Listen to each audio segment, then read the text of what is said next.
Sons da Terra.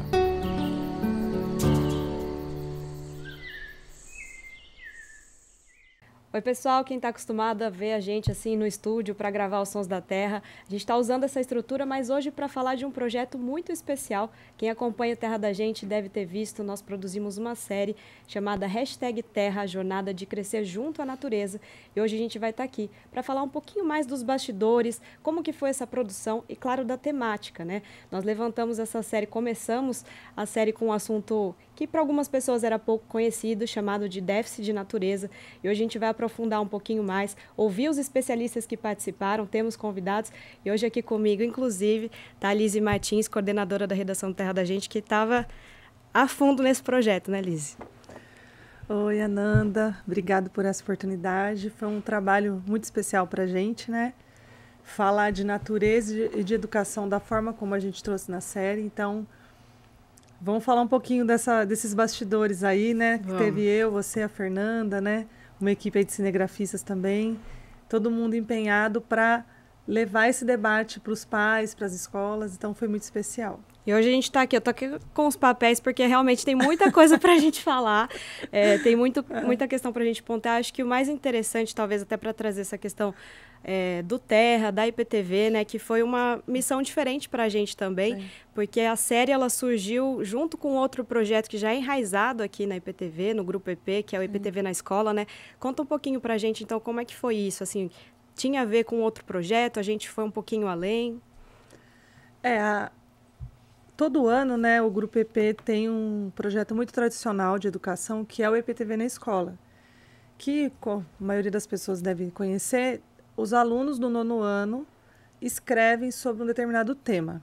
Cada ano, eles definem um tema que está assim, né, em destaque na sociedade, igual a época da pandemia. Cada ano é um tema. E esse ano, a provocação, né, tanto do nosso time de jornalismo, time comercial, eles estavam buscando algum tema que tivesse uma relação com a sustentabilidade. E aí eles procuraram o Terra, né?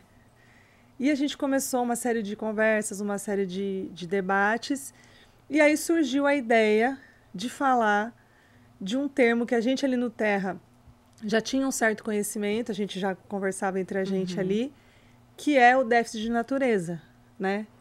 Que é um termo que um jornalista estrangeiro usou para sintetizar um conceito, e a gente sempre falava disso na redação, e a gente compartilhou isso com outros setores aqui do Grupo EP. E aí, diante disso, a gente propôs, né, a equipe do Terra levou a proposta do tema. E o tema nossa sugestão foi: somos a natureza, porque precisamos restabelecer nossa relação com ela. Então, a partir da definição desse tema, o Terra entrou de cabeça aí no IPTV na Escola, e a gente viu uma oportunidade de levar esse tema para as escolas, para envolver as crianças, envolver as famílias. E aí a série, né, eu costumo dizer entre a gente ali que foi a cerejinha do bolo do projeto, porque a gente estava ali diante de várias novas propostas, né? E a série foi um produto inicialmente que a gente pensou para que esse assunto fosse aprofundado. Porque o projeto as crianças iam escrever sobre. Mas a gente queria levar o conceito, levar os dados de pesquisa, levar tudo que esse jornalista reuniu no livro. Até eu trouxe o livro aqui para mostrar para o pessoal.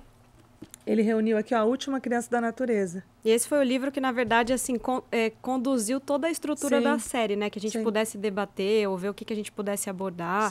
Ele foi um livro, assim, que sem esse livro, talvez a série não seria do jeito que ela foi, né? Exatamente. Foi inspiração 100%, né? Uma obra aqui do Richard Louv. E ele fala justamente disso, das pesquisas, de tudo que já existe de conhecido, do quanto a falta de natureza compromete a saúde física e mental de todos nós, né? Mas principalmente da criança e do adolescente. Então, a partir desses dados trazidos por ele, muito bem, né, detalhados, nossa, ele teve uma linguagem assim maravilhosa, um livro muito profundo. Quem tiver a oportunidade de ler, a gente já traçou ali alguns temas para a gente trabalhar, né? Então, foi realmente a base de todo o trabalho. E aí inspirou a muitas coisas que a gente fez para a IPTV na Escola também, né? Porque daí foi a série, foi o conteúdo pedagógico, a gente começou a fazer várias frentes ali para aproveitar a oportunidade que essa molecada ia estar falando de natureza, né? E particularmente, assim, a gente que está acostumado a falar de natureza, não necessariamente, às vezes, mais sobre a questão de envolvendo saúde ou comportamento, a gente acaba falando mais de aventura, de histórias de vida.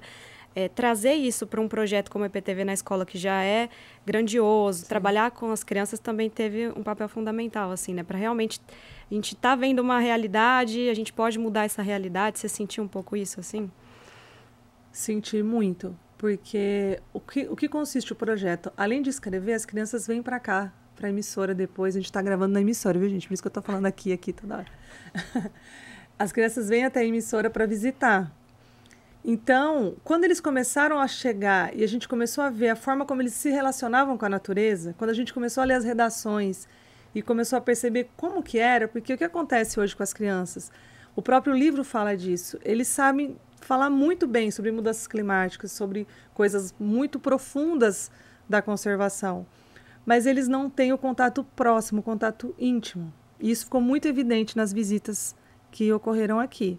Tanto que a nossa equipe foi uma percepção geral. Todo mundo que estava envolvido com a recepção aos alunos compartilhou do mesmo sentimento. A gente precisa fazer alguma coisa para envolver essa molecada quando eles chegarem aqui, porque realmente eles não têm esse contato. Uhum. Até tem uma frase aqui do livro que até é legal a gente falar, que tem um pouco a ver com isso que eu estou falando, que ele fala assim: as crianças não perderam nada, porque na verdade nunca tiveram isso.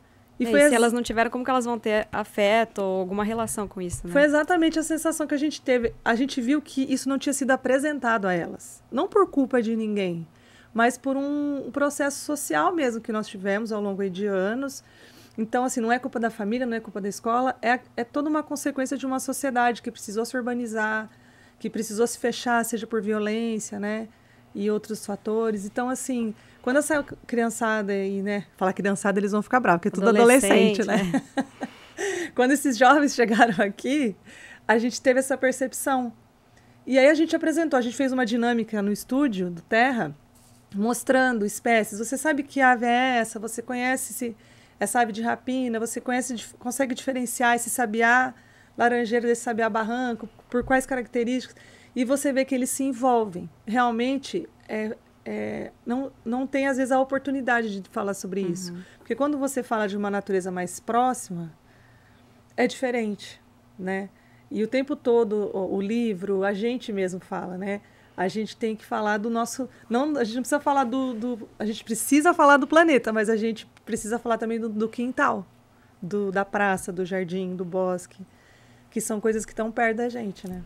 É verdade. E na série, né, assim, a gente falou que na introdução também mencionei o termo, esse déficit de natureza que, como você falou, não é um diagnóstico médico, mas foi um termo muito bem cunhado, assim, pelo Richard Louv, porque ele tem um peso e quando a pessoa ouve esse termo, déficit de natureza, mas o que é isso? E quando vai aprofundar e ver que existe uma desconexão muito grande e que isso pode ser prejudicial em vários aspectos, emocional, físico, sim, enfim, envolvendo não só a criança, mas a família da criança. Esse termo, ele conduz a série, mas ali a gente fala de muitos outros assuntos, né? E, inclusive, assim, eu acho que o mais legal da nossa abordagem é que o Terra tem isso, né? A gente não está ali para colocar uma regra ou impor uma ditadura em relação a um tema. O que a gente propôs foi gerar uma reflexão. Então, hoje muito se fala sobre a questão da tecnologia, mas até que ponto a tecnologia é o problema em si, ou até que ponto a gente pode ter uma vida equilibrada, de que forma que isso pode influenciar na questão das crianças. Mas a gente fala isso, a gente escuta isso na rua. É muito fácil. Eu, Ananda, né, como repórter Terra da Gente, ou você, Liz, como coordenadora do Terra da Gente, falar não vai ter o peso, talvez, e a profundidade de certas coisas. Por isso que a gente trouxe vozes no programa, né, especial, que são de especialistas, né? Você quer falar um pouquinho como que foi, assim, traçar quem que ia fazer parte, o que eles poderiam trazer, e também isso trouxe um peso para o projeto, né? Sim, com certeza. A gente procurou, assim, especialistas e pessoas que já lidam com esse tema, né, nas vidas profissionais e até mesmo distribuindo esse conteúdo na internet, né? Então, a gente teve algumas participações que que a gente, assim, no compartilhar da série, a gente viu o impacto, né? Um deles foi o Daniel Becker. Não tem uma pessoa que assistiu a série que não se impressionou com a sonora do Daniel, né? Do Dr. Becker. Que ele é pediatra, sanitarista e trabalha com infância e natureza há muitos anos, né? Ele realmente é um dos grandes nomes do país hoje, é ele, né? Então ele também participou, foi um prazer nosso também tê-lo na série. Não, foi assim, e ele fala de uma forma tão enfática, né? A gente até brincava, ela veio tapar na cara do Becker. Porque nós, como pais, educadores, a gente para refletir também nos nossos atos, como que a gente pode contribuir para o desenvolvimento, né, dos nossos filhos, dos nossos alunos, né? Então, eu acho que o Dr. Becker, ele conseguiu sintetizar de uma forma muito profunda mesmo. Ele realmente tocou na ferida mesmo. E ele chamou todos os pais assim, pessoal, vamos prestar atenção, né? E ele falou uma coisa que me marcou muito, que ele na receita, ele receita a natureza, né? Então, ele fala desse conteúdo na internet, ele tem um perfil, quem tiver a oportunidade de procurar é Daniel Becker, né? Acho que é integração, saúde integrada, uma coisa assim, o perfil dele. Mas se você colocar Daniel Becker, vocês vão encontrar. E ele traz um conteúdo de saúde infantil geral, mas ele tem essa ênfase na infância e natureza, né? No desenvolvimento. No desenvolvimento, né? E no quanto o brincar, o estar na natureza, o ser uma família que tem essa preocupação. Vamos viver momentos ao ar livre, vamos tomar um sol de manhã que seja. Ele chama a atenção para isso. Então, o Dr. Becker, eu achei que ele teve uma participação assim, essencial, até para nos inspirar mesmo, e até para a gente ver o quanto que a ciência está andando junto com todas essas percepções da gente. Todo pai acha que o filho está demais no celular. Todo mundo sente de alguma forma isso. Mas a ciência já comprova os danos disso. Então, quando você traz um profissional de saúde, né, que a gente também teve, no caso, a Liz Leão, que é pesquisadora do Instituto Albert Einstein. Exatamente. Ela trouxe dados assim muito impressionantes, né? A Liz, ela realiza pesquisas de como a natureza está totalmente interligada à saúde humana, né? Ela não citou isso na série, mas em conversa com a gente, ela falou o simples fato de um paciente estar internado com a janela do quarto no hospital virada para o jardim, isso tem um impacto na recuperação dele. Então, isso é um dado muito E não é achismo, né? Acho que o mais interessante é isso, porque às vezes a gente vai para a natureza, eu estou me sentindo bem. Aí você conversa com outra pessoa, a pessoa também se sentiu bem.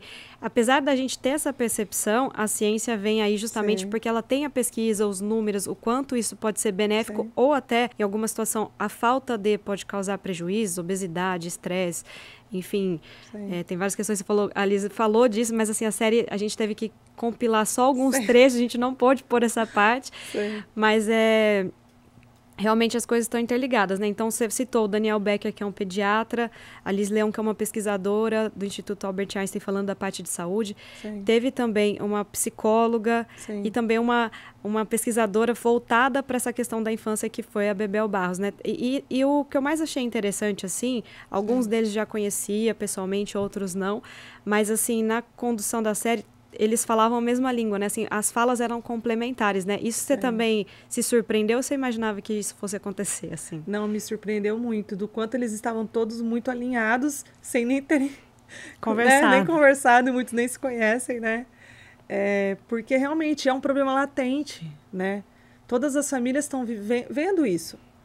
No caso do adolescente, os sinais são alguns. No caso da criança, precisa de uma ação rápida dos pais para intervir. Então, assim, eu acho que quando você assiste a nossa série, né, não é porque é um produto nosso, não, mas eu acho que se você tem um filho, você para pensar.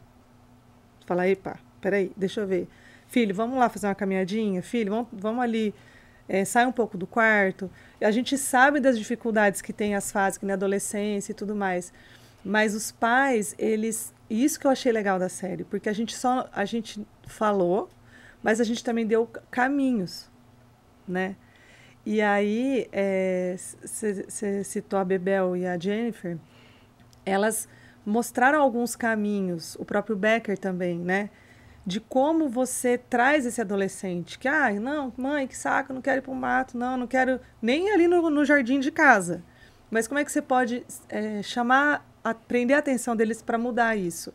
E o que eu achei mais legal é que independente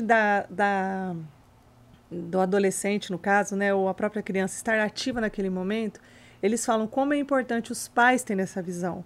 Porque mesmo que o filho, naquele momento, pareça que não está dando muita bola, quando ele crescer, isso vai ter um resultado. Isso, digamos assim, o fruto vai ser colhido lá na frente, né? Então, eu achei que a gente... eu fiquei muito feliz com o resultado da série, porque eu achei que a gente deu uma contribuição para as famílias e para as escolas debaterem esse assunto. E saber que isso estava associado ao IPTV na escola, por que a gente fez? A gente trazia citações do livro, né, porque o Richard Louv, ele também sintetiza de uma forma brilhante as pesquisas e tudo que ele já constatou desse afastamento que a gente teve da natureza. Uhum. Mas, assim, a gente tem sempre algo a fazer, né? E quando você vê uma criança, a gente mostrou a citação do Richard Louv, daí a gente mostrou a citação das redações. Aí você vê uma criança fazendo aquela reflexão, que ela precisa talvez olhar diferente, que ela precisa fazer diferente. Então foi muito gratificante para a gente. E eu acho que a gente plantou uma sementinha que vai dar bons frutos no futuro, tenho certeza disso. Inclusive você falou agora, assim, o Terra, então, ele está envolvido, né, nesse ano de 2023, totalmente com o projeto IPTV na escola. Sim. Daqui a pouco as visitas vão ser encerradas aqui, das crianças, dos adolescentes que estão visitando as emissoras. Mas foi além, né? Porque a série foi um plus, né? Vamos dizer assim, foi um conteúdo à parte. Sim. Só que ela também trouxe a IPTV na escola, porque você mencionou que a gente cita na série frases. Sim. Que a gente fez uma pré-seleção, não dava para pôr todas as frases, mas que tinham de acordo com cada temática. E a gente também foi até uma ideia sua de trazer, né?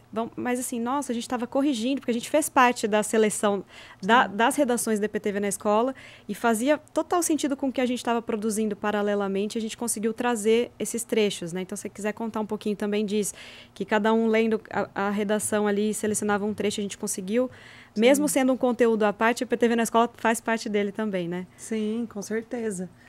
As crianças, elas surpreenderam muito na redação, né? Porque você vê que eles foram pesquisar sobre o livro, você vê que eles foram pesquisar sobre dados, até de uso de medicação, dados mais técnicos, mas tinha muita emoção ali também, né?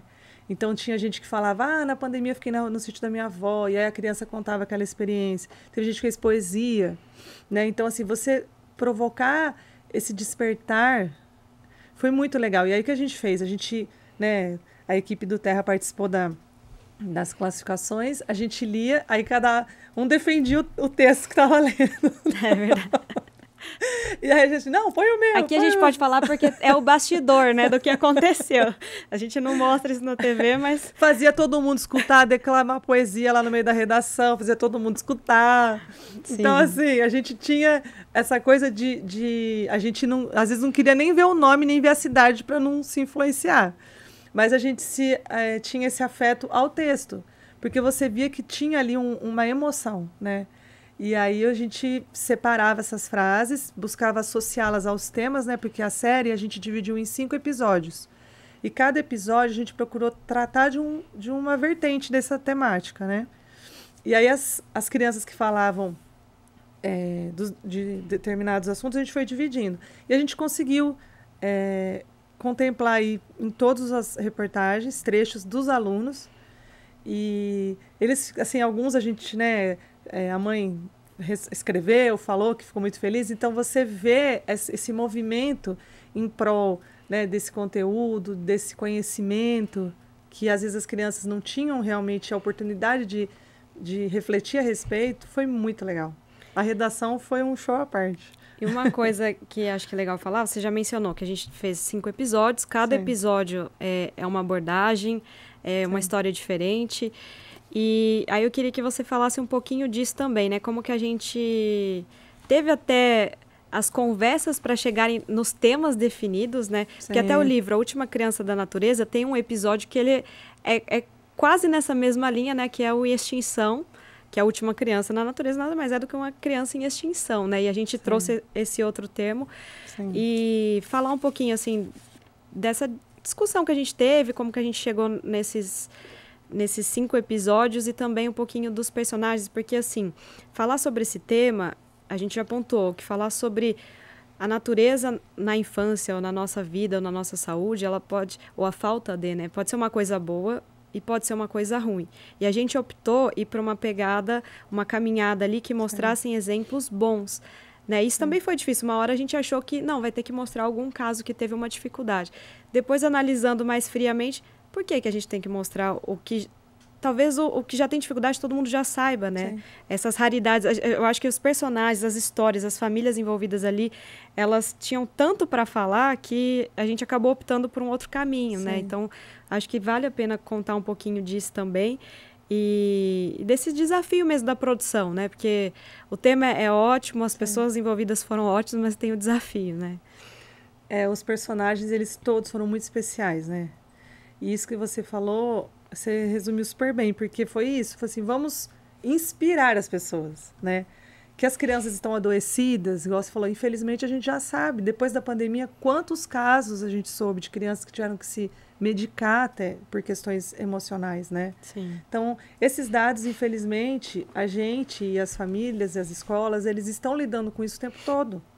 Porque a pandemia, ela piorou esse quadro, né? Porque a gente teve que se isolar, o ficar no celular daí era uma regra, porque todo mundo fazia tudo no celular. Então, assim, quando a gente escolhe os personagens, a gente fala assim, a gente quer bons exemplos, inspiração, boas histórias, porque quando você vê que aquilo é possível, você fala, também quero fazer diferente. Então, esse foi o objetivo. Então, quando a gente, né, até eu peguei o papel aqui para não esquecer o nome de ninguém, mas a gente mostrou histórias fantásticas, né? E até você que fez as entrevistas, acredito Sim. que até se associou até mais a eles por estar ali conhecendo pessoalmente a rotina deles. Então, é possível viver de uma forma com mais qualidade de vida, com mais, né, plenitude. Sem ser o Mogli, né? Porque a gente fala assim, vamos ter o contato com a natureza, o pessoal acha que você tem que ir lá para a floresta, pôr uma tanguinha e viver lá, assim, vamos ser o Mogli, viver com urso, com bicho. E não é isso. Tarzan. Né? Exatamente. Não, porque a gente tem que falar Sim. isso, assim, eu acho que as pessoas generalizam muito uma situação. E às vezes fala, o contato com a natureza é assim, com o pé de jabuticaba que tem na casa da sua avó, no quintal da sua avó, ou na praça da sua casa. Sim. Mas eu moro em apartamento. Tem um vasinho com uma suculenta lá, é um contato. Né? Eu acho que isso deixou claro para mim, assim, a fala dos especialistas, que o contato não necessariamente você ir para o meio da floresta amazônica, né? Ser o Mogli, enfim, ser o aventureiro, mas é fazer caminhada, estar junto, a natureza, o que a Liz Leão falava, assim, a gente tem que valorizar a natureza acessível. Claro que isso também impacta, né, assim, acho que tem muita coisa no país, em termos das cidades, de melhorias, né, sim, que podem ser feitas nesse sentido, mas, assim, o que tem de acessível? E com tem certeza. Questões acessíveis, a gente que está optando por talvez não enxergá-las ou não desfrutá-las, né, não sei, sim. assim. Mas pode voltar, né, que a gente está falando dos personagens. Não, então, é porque as pessoas pensam sempre no macro, né? Claro, a educação ambiental, ela deve falar de separação de lixo, ela deve falar de mudanças climáticas, ela deve falar de ter cuidado com algumas coisas, mas ela tem que falar que nós estamos numa casa comum, que até é o nome de um dos nossos episódios. A casa aqui não é só do humano, né? Então, a gente tem que saber conviver com as outras espécies, animais, vegetais. Então, assim, eu acho que a educação ambiental, ela tem que passar por isso. E quando a gente começou a fazer essa divisão, a gente pensou muito nessa questão de sempre trazer esse elemento da educação ambiental, mas não essa educação ambiental que a gente está acostumado. Não pregada, né? Assim, exatamente. Vamos fazer isso. Mas esse despertar mesmo de educar para que os nossos filhos tenham essa visão. Né? Você não precisa todo mundo, igual você falou, ir para o mato, mas você ter esse olhar, você saber que isso vai fazer falta para você se você não tiver. Às vezes a pessoa fala, eu não preciso não ir para o mato, eu não gosto, tem inseto, tem... Não, você está errado, porque em algum momento isso vai pesar para você. A sensação do bem-estar, né, ela é um fato científico. E os personagens, eles vivem isso, assim, profundamente, né, que nem o Joaquim, ele mora no litoral, ele tem muita experiência no mato, né, no caso e apoio dos pais, né? E que eu acho que isso também é uma questão, né? E no caso do Joaquim, ele foi para o lado da fotografia de aves, né? Que é uma prática que é muito legal para quem tem essa vontade de se aproximar da natureza, né? O observador de aves, naturalmente, ele está na natureza. E o Joaquim é um pequeno observador de aves que a gente se encantou com a beleza, né, daquele ser que E ele foi uma pessoa que a gente conheceu em um outro momento, né? Que foi durante um evento esse ano, ele estava presente, a gente já viu que ele tinha essa relação tão forte, né? E ali a gente já começou a traçar um primeiro contato para trazê-lo para a série, né? Ainda bem que deu certo, mas ele era uma pessoa que caiu assim como um anjinho mesmo no nosso caminho. Um ser diferenciado, Joaquinzinho. Então, para quem ainda não assistiu ou para quem assistiu quer rever de novo, né? Tá lá disponível. E aí, para quem ainda não viu, a gente vai trazer aqui, então, alguns trechinhos, só para falar que daqui a pouco a gente está aqui hoje com a Liz, mas daqui a pouquinho, ainda hoje, né, a gente vai ter um outro convidado também para falar um pouquinho sobre essa série, uma outra questão da série em si, dessa temática. Sim. Mas vamos trazer, então, um pouquinho dessas falas, para quem não viu, ou para quem quer entender um pouco mais dessas reflexões, porque eu acho que as falas, elas fazem a gente refletir, né? Sim. Que fala que a gente pode trazer aqui, então, Liz? Tem que ser do Becker, né, gente? Então, a gente vai ouvir ele falar sobre a parte da tecnologia, pode ser? Pode ser a regrinha lá dos celulares, né? Do uso de celulares. Acho que é legal. Então, vamos ouvir agora o Daniel Becker. É um trechinho que também está na série, mas depois você assiste completa lá no Globoplay. As crianças estão cada vez mais confinadas entre quatro paredes, afastadas do meio natural. Elas podem passar um dia inteiro sem tocar em nada orgânico. Às vezes nem brinca, hoje em dia fica segurando o celular e volta para casa, enfim, passou o dia sem contato com o ar livre, com o céu, com a natureza. A gente não pode viver só nas telas. E elas têm essa capacidade de viciar, de nos puxar para dentro. Só amando a natureza é que elas vão se tornar mais tarde defensoras do mundo natural, do meio ambiente. E esse encantamento é um antídoto para o consumismo, para o materialismo, para o narcisismo que a nossa sociedade hoje quase que impõe às crianças. Se trata de uma pracinha com duas copas de árvores se cruzando e o sol filtrando entre as folhas. Isso é o suficiente para encantar uma criança. Realmente, ouvindo, assim, o Beck ele tem uma forma muito única de falar. Sim. E a gente presta atenção. E essa questão do celular, ela é muito interessante, porque hoje a gente escuta muitos pais falando assim, mas não tem como tirar, não tem como. Eu acho que ele deixa claro também que não é ser radical, mas é saber a forma de usar, as idades certas. Eu acho que a gente está ultrapassando algumas barreiras, né? Então, eu não preciso falar nada, o Becker já falou tudo, e na série tem muito mais, mas a gente tem mais fala, inclusive voltada para essa parte da infância, desse resgate, que quem fala com muita maestria também sobre isso é a Bebel Barros, do Instituto Alana, né? Vamos ouvir, então, a Bebel um pouquinho? Vamos lá, solta aí. Uma das atividades essenciais na infância é estar do lado de fora, é se movimentar, é brincar ao ar livre e também no vínculo, né? No vínculo que elas vão estabelecer com as outras formas de vida e com o mundo natural também, né? É uma tristeza muito grande quando a gente percebe que as crianças estão sendo privadas desse direito, né? De um direito de ter uma vivência, de uma vivência plena. Então, agora, para continuar esse bate-papo, né, dessa série especial, o nosso time está reforçado, a gente está aqui com um convidado especial quanto à nossa série, Paulo Della Volpe, diretor de marketing da Bluestone, que é uma grande parceira do Terra da Gente. Não sei se você aí de casa deve lembrar, mas a Blue está sempre produzindo conteúdos especiais, projetos de conservação com terra. E dessa vez é diferente, né, Paulo? Mas só para lembrar aqui que a Bluestone ela trabalha, né, com a transformação de resíduos industriais para matéria-prima, que é um trabalho nobre, e vocês também têm essa parte da conservação, essa parte da educação ambiental. Eu queria saber particularmente de você, Paulo, o que fez seus olhos brilharem para apoiar esse projeto que foge um pouco da nossa dinâmica de trabalho junto, que é específico para espécies ameaçadas. Aqui a gente está contando história de criança, de envolvimento com a natureza. O que essa série especial da infância despertou assim, vamos apoiar esse projeto e essa causa?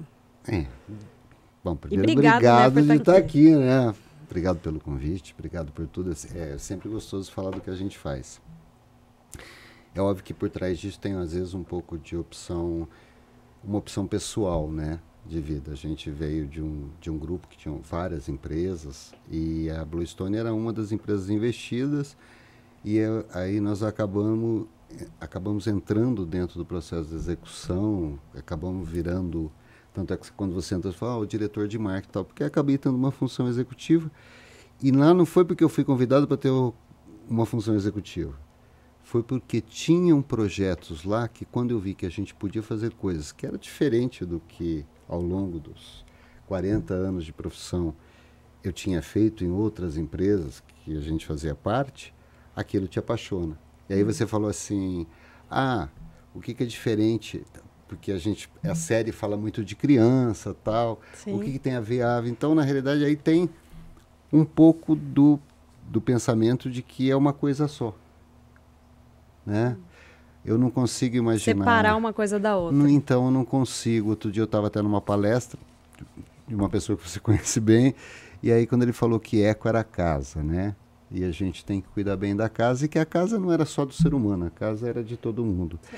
Então, quando a gente consegue preservar uma espécie, quando a gente consegue fazer uma soltura, quando a gente consegue plantar, fazer um reflorestamento em áreas degradadas, voltando a ter água, na realidade, de certa forma, você está falando com a criança e com nós mesmos, né? Uhum.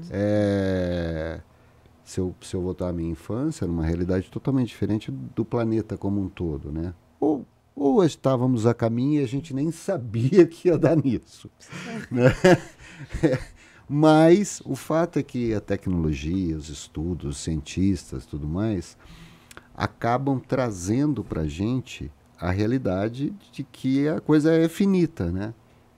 Então, eu acho que, de certa forma, para quem tem um filho hoje com 28 anos, mas que já foi criança, quando eu olhava, se Deus quiser, daqui a pouco, quando tiver um neto, fala, pô, ele não pode viver o que eu vivi, ele não pode ver o que eu vi.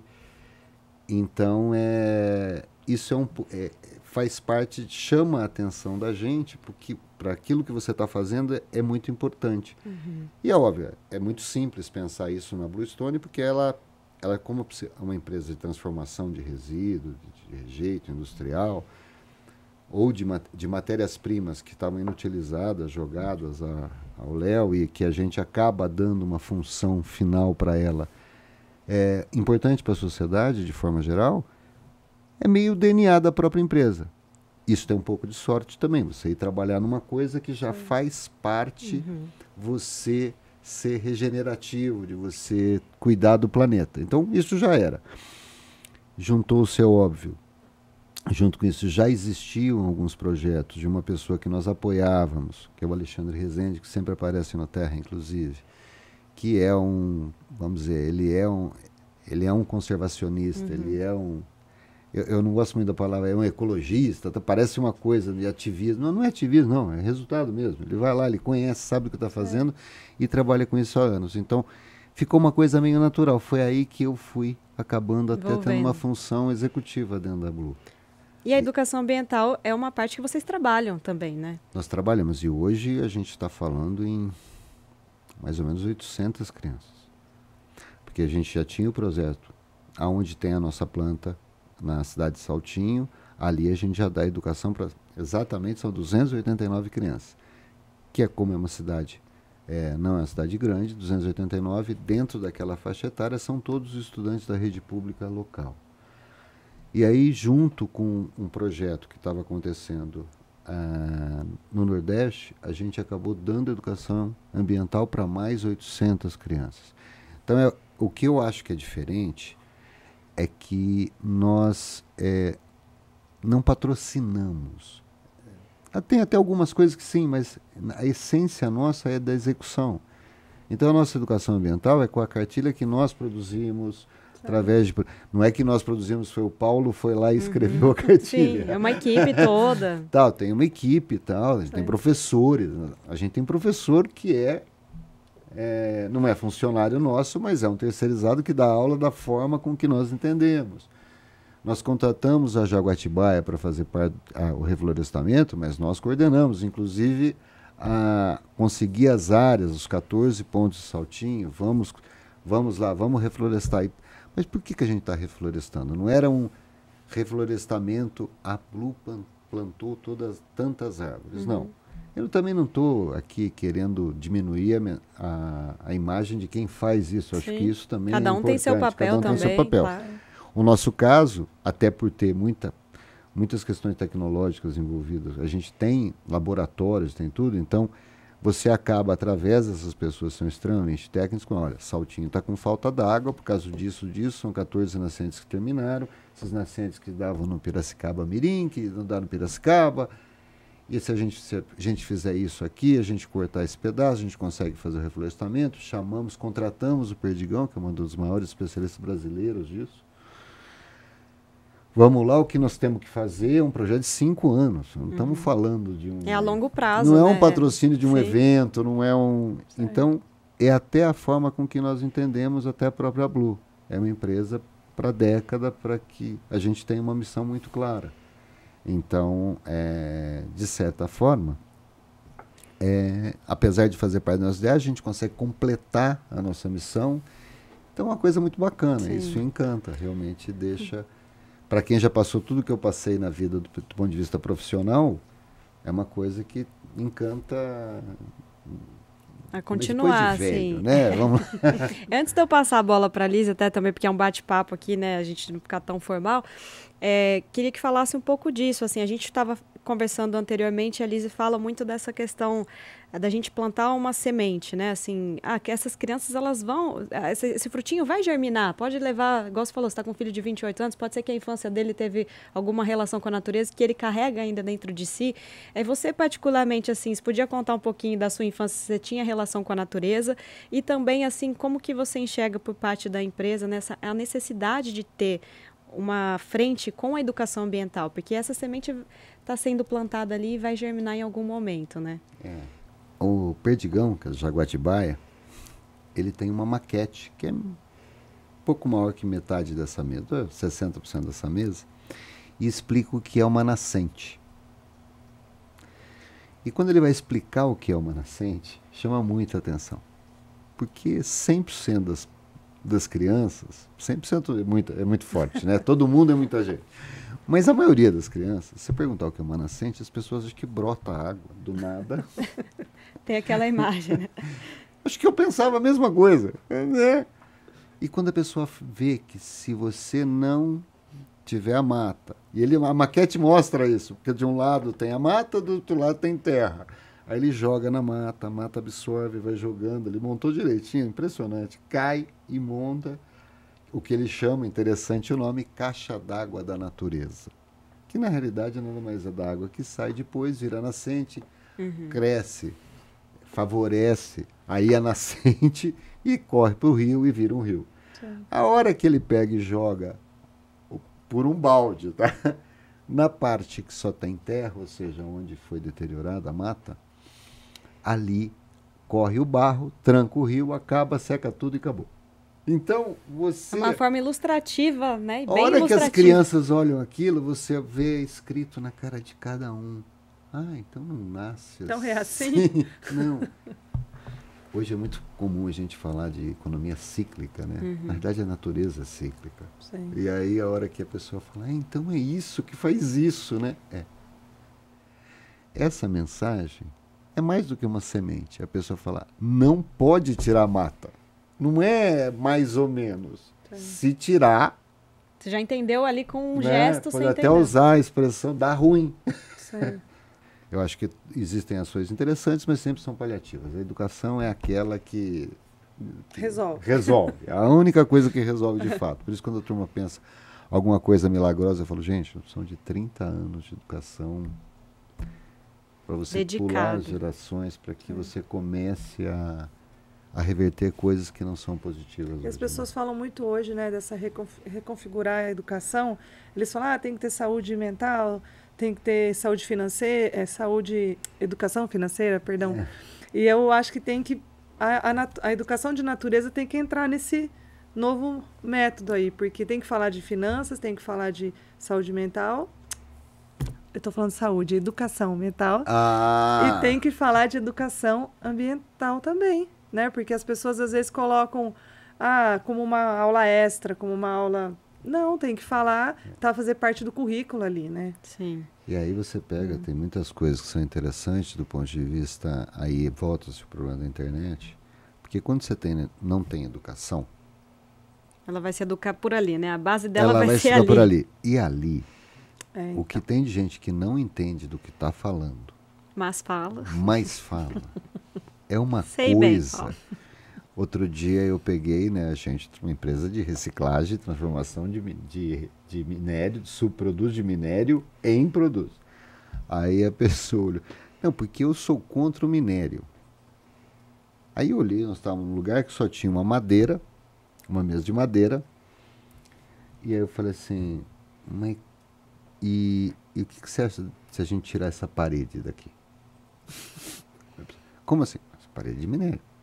Aliás, o celular seu não vai existir mais, porque ele é feito inteirinho de minério. A câmera que nós estamos falando aqui é de minério também, né? Aí tá a hora. Falei, se você tirar madeira, é muito raro você encontrar alguma coisa que não tenha minério envolvido. Foi assim que tudo se desenvolveu. Foi assim tudo. O que não quer dizer que a gente não tenha que conservar. Assim, agora, toda vez que a gente tenta, ou que a mídia, a internet, vai numa posição extremamente radical, primeiro você cria polos que não levam a nada. Depois você não tem efetividade no negócio, não tem execução das coisas. Fica uma discussão vaga, né? Vaga, ou política, ou de extremo, ou de... E não tem gente falando, educando ambientalmente, não tem gente explicando, voltando à história do eco, explicando o que é eco, né? Explicando que a terra não é nossa, a terra é todo mundo, até do rio. Não, o rio não fala, mas... Sim. Aliás, é a gente que precisa dele. Ele precisa menos da gente do que a gente precisa dele. Aí, essa lógica... Essa relação está invertida, né? E um dia... Então, é importante isso. Mesmo que a pessoa não tenha tendências químicas, biológicas, tal, ela fala assim, não pode ter carbono. Eu falo, não, se não tiver carbono nenhum na Terra, a gente morre. Tem que compreender todo o ciclo. As pessoas entendem, ninguém está um... pedindo para o cara ser um expert. Não é isso, mas aí as pessoas, a educação leva as pessoas a parar de falar também. Fala, pô, mas será que o que a pessoa está falando está correto? Pô, será que parte da educação é ouvir e entender as coisas, né? Sim. Que é a falta de ouvido, já que você falou muito de VR, a falta de ouvir causa muito problema. Outro dia até compartilhei com a Liz uma frase, não vou lembrar agora o autor, mas que falava isso, que hoje em dia o problema não está em... A dificuldade maior não é você ouvir, mas é você não saber ouvir e já ouvir achando que você tem que responder. Na verdade, a gente tem que realmente parar, interpretar ou simplesmente ouvir. A gente já quer retrucar, né? Essa questão da educação ambiental, eu acho que a série ela vem nessa linha que você está falando, que antes de você entrar aqui na nossa conversa, eu falei com a Alice também sobre isso, que o bom da série que a gente produziu é que ela trata sobre educação ambiental, ela traz exemplos, ela traz caminhos, ela traz vozes especialistas, sem que a gente imponha isso sobre alguém. É mais um momento da reflexão. E outro momento que a gente gerou de fazer um barulho ali também para gerar uma reflexão, que para a gente também foi marcante, foi a questão da cápsula do tempo, e que vocês também tiveram envolvimento e compraram essa ideia. Que a Liz pode explicar um pouquinho mais, até vou pedir para você fazer isso, o que foi a cápsula do tempo. E mais do que a gente colocar coisas, sejam cartas, lembretes, memórias em uma caixa, que é uma coisa muito mais simbólica, né? Sim. Não é pelo que está ali dentro em si, ou que a gente está depositando ali dentro, seus desejos particulares, né, Paulo? Não posso contar aqui, né? Mas é mais pelo ato da gente refletir, e como que vai estar essa situação daqui a 10 anos. Então, se puder, Liz, falar um pouquinho o que foi a Cápsula do Tempo também, como que a Blue veio como parceira nisso, nessa iniciativa que tem gente que fala assim, mas vocês são malucos, vocês vão colocar coisa lá para quê, né? Então, vamos falar um pouquinho disso também. A cápsula, realmente, ela foi o desfecho da série, né? E quando eu compartilhei com o Paulo, porque o Paulo, ele tem essa coisa do afeto pela natureza, né? Muito mais do que só um apoio, é uma coisa dele. E aqui de bastidor você compartilhou, nem era para falar sobre isso, vocês estavam conversando sobre outros projetos. A gente estava conversando sobre outras parcerias nossas, e quando eu contei para ele, ele empolgou tanto quanto eu, porque eu sou sempre muito empolgada. E a cápsula, qual era a proposta? Na verdade, essa cápsula nem foi uma ideia nossa inicialmente. A TV ela contratou uma equipe para produzir o institucional do EPTV na escola, como faz todos os anos. E como o Terra da Gente estava muito junto nessa proposta, nós participamos desse processo de produção desse comercial e tudo mais. E o parceiro da produtora trouxe essa ideia. E aí, dentro daquele debate e tudo mais, aí quando a gente... E eu com a Luciane, nossa diretora aqui de jornalismo, na hora que ele falou, a gente mandou até palminha, assim, no Teams, porque a gente, na hora, brilhou os olhos na proposta, né? E daí, a proposta com esses parceiros tomou um outro caminho, mas a cápsula ficou na minha cabeça e no meu coração, né? Aí eu liguei para o Lélio, que é o parceiro que faz todos os contatos aí com essa produção de vídeos. Falei, Lélio, eu queria usar a ideia do nosso parceiro. Será que tem algum problema? Ele falou, Lise, fala com ele, né? Aí eu mandei mensagem e falei assim, olha, nós vamos fazer a cápsula do tempo. Daí até convidei ele para estar lá com a gente também, né? E aí a gente partiu nessa. E aí qual que era a proposta? Reunir ali algumas lembranças para que daqui a 10 anos... Ficou um debate, né? Põe 10, põe 15, põe 20, e todo mundo querendo que chegasse logo a nossa pressa, né? E até o Ciro fez uma observação que eu achei muito interessante, que ele falou 10 anos hoje é muito tempo, porque as coisas estão acontecendo numa velocidade muito mais rápida, né? Então, a gente optou pelos 10 anos, e aí a gente começou, e aí quando eu compartilhei isso com o Paulo, a Blue já prontamente veio também nessa com a gente, daí ficou debatendo o material melhor para ser resistente a todo esse tempo, a ação do tempo, né? E aí, até depois, se quiser falar da produção em si da peça, mas a proposta era, como você disse, deixar ali dentro mais do que cartas, objetos, fotos, né? Mas deixar realmente a proposta assim, vamos fazer diferente agora, para que quando a gente abrir daqui 10 anos, a gente falar, deu resultado tudo que a gente falou aqui, entendeu? Foi mais ou menos nesse sentido. Então, o Luciano Lima, nosso biólogo, deu uma ideia brilhante da gente reunir ali algumas espécies que estão ameaçadas, né? Então, a gente reuniu fotografias. Como que o mico-leão dourado vai estar daqui a 10 anos na condição de conservação? Hoje ele está em risco de extinção. Daqui a 10 anos, como é que ele vai estar? Né? A rolinha do Planalto, entre outros, a ararinha azul, entre outras espécies nossas do Brasil. E a gente colocou também a situação de cada bioma, né, de cada domínio natural do Brasil. Então, hoje, qual é a cobertura da Amazônia? Qual é a cobertura da Mata Atlântica, que, infelizmente, né, é um dos nossos domínios naturais mais comprometidos. Então, a gente colocou isso lá com a perspectiva, assim, a esperança, né? A Mata Atlântica hoje está em torno de 20% de cobertura. Quem sabe daqui a 10 anos a gente não pode comemorar que houve um aumento. Então, é sempre Foi restaurada, né? Hoje a gente fala muito de restauração. Então, assim, a gente está no momento de recuperar. Não dá mais para não falar de recuperação. Então, daqui a 10 anos, o que a gente vai colher disso? Então, essa foi a proposta. E aí, quando a gente levou isso para a Blue, o apoio foi total. E eles criaram a... Ficou pesada, né, Paulo? Você não achou ideia de maluco, não, Paulo? Achou? Não, eu adorei a ideia. E agora eu fiquei... Nossa, agradeço muito ao Ciro, né? Porque se fosse 20 anos, eu corri risco de não ver. Ai, que horror. O Ciro está no mesmo problema. Para de falar bobagem. O Ciro, na realidade, não pensou que 10 anos. Ele pensou assim, pô, se demorar 20, pode ser que não vai dar certo. É muito tempo, mas quando a Liz falou, eu falei, pelo amor de Deus. O povo quer ir rápido lá, pedindo. E 10 anos...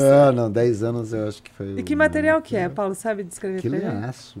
É aço. Não, é porque a gente pensou num monte de coisa, tinha que ter alguns elementos que não deteriorassem. Na realidade, eu sou muito pouco engenheiro, tá?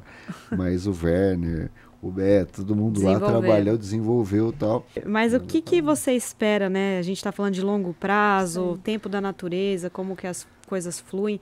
Particularmente você, tanto Paulo, como o da Blue, nesses 10 anos aí, tanto para os projetos, quanto... Você já contou aqui que daqui a uns anos você quer estar sem celular. É verdade. Pô, mas com a Blue é difícil. Aí, não, a Blue tá do ponto de vista... profissional, que é mais fácil falar, né? Sim. Do ponto de vista profissional, eu acho que a Blue, ela acabou, a gente estava no lugar certo, na hora certa, temos sorte, fizemos uma coisa correta. E isso fez com que a gente fosse pioneiro em um monte de coisa, né? tanto reconhecido agora, não sei, não devo falar, não posso falar, não vou falar nome, mas a gente pegou uma das 5 maiores mineradoras do mundo, fez um contrato com a gente de 10 anos para que a gente, não é que a gente vai fornecer, não, para que a gente esteja junto para fazer o que a gente faz, que é transformar a matéria-prima que estava lá em produtos de alta qualidade que tem uma função muito positiva. A gente acabou entrando em projetos, convidados para ir para outros países, para desenvolver o que a gente faz. Nós entramos em projetos que vão gerar comidas mais saudáveis.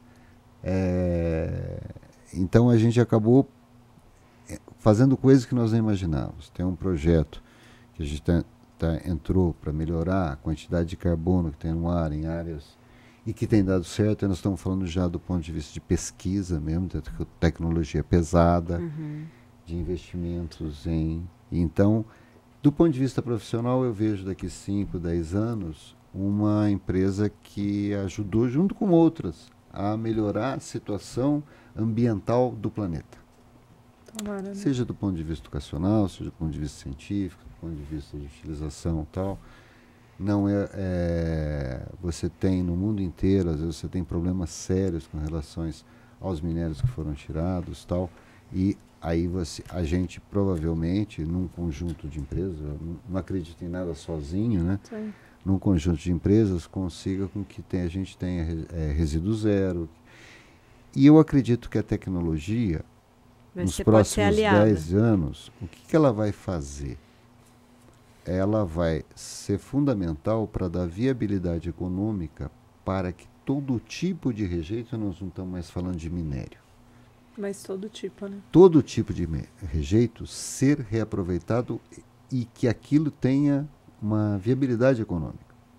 Então, acho que a tecnologia, do mesmo jeito que ela cuida do computador, disso, daquilo, do robô, ela está fazendo com que materiais que antes eram jogados na natureza, era o rio, não, isso daí tem viabilidade econômica através da tecnologia. Então, em vários setores a gente vê isso. No Brasil, o que mais chama atenção desde o começo, e aí talvez por a gente ser um país em desenvolvimento com uma camada social desfavorecida, a história da latinha. Só que a história da latinha, por que o Brasil pega 90% das latinhas? Porque aquilo tem viabilidade econômica. Então, você tem um monte de gente que consegue fazer aquilo. Isto está começando a acontecer em várias áreas. Ou seja, o que eu imagino daqui a 10 anos é um baixíssimo nível de lixo. Tomara, viu? Está precisando mesmo. Isso não é um sonho. Se é 10, se é 20, se é 30, 5 Mas não em dá. 10 já vai ter um processo, reflexo, né? Já vai ter um reflexo. E no caso da mineração, vai ter um reflexo por causa de empresas como a Blue ou a própria Blue. Que legal. Então, o que a gente fez, com certeza, alguém vai começar a fazer isso na Europa, o outro vai fazer tal, se não for a gente mesmo.